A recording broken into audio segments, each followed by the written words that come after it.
I found out I was different in about 3rd grade. Both my parents have dyslexia. It's genetic. I was behind in reading, but it wasn't because I wasn't smart. It wasn't any fault of my teachers for teaching or anything. It's, I guess, developmentally I wasn't there yet. My class was reading books like the Treehouse Mysteries or Michigan Thrillers, and I was still on the Dr. Seuss books, Green Eggs and Ham and Fox and Socks. When my parents saw that I was dyslexic, they took me to this place in Flint. It's called the Dyslexia Institute. It's a place that tutors and teaches how to deal with dyslexia. They taught me how to sound out words, some tricks that would be useful. So because of them, I could spell words like together and would, could, should. Together, it's broken down. It's to get her. To spell would, could, or should, because there's way too many vowels and letters in those words, is oh you lazy dog. So could, O-U-L-D, would, W-O-L-D, and then should, S-H-O-U-L-D. And how to tell the difference between the two shuns, the S-I-O-N and the T-I-O-Ns. I still get hooked up on those a lot.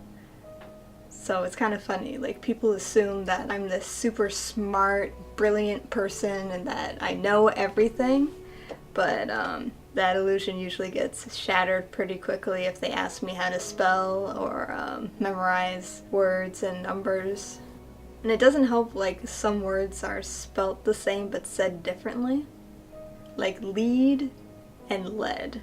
But to like kind of get through that, instead of using like dictionaries to look up words, because dictionaries and their definitions are confusing, I use a thesaurus. So if I can't think of the exact word I'm thinking of, I think of something that means something similar. It really just helps me to find the right word that I need. Once I get to class, that's when I know that I have to really start working.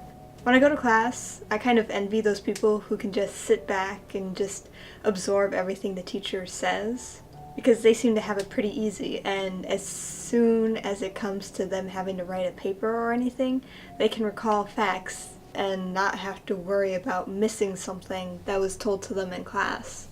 But I don't have that luxury. For one class last semester, I took so many notes, I filled up 150 pages. And it wasn't even a terribly difficult class. It's an uphill battle. It's always fighting for something that's just a little bit out of my reach. It's hard to always have enough self-will to be able to push myself that hard to get the amount of work done that I need to do. Like right now I'm taking a full load of classes, which is I think 13, 14 credits that I'm taking right now. And I also have a part-time job. Well, I have 2 part-time jobs now. English is my worst subject. It usually gives me the most problems. I can think of the idea in my brain, and I can speak it. If you want it done orally, I can do it eloquently. I can get my point across effectively, but there's a disconnect in between my brain and me typing it on the computer. That's usually where I get stuck. I have these huge ideas of what I want to say in the paper, but as soon as I go and try to type an introduction or make an outline, it dies on the way out of my brain.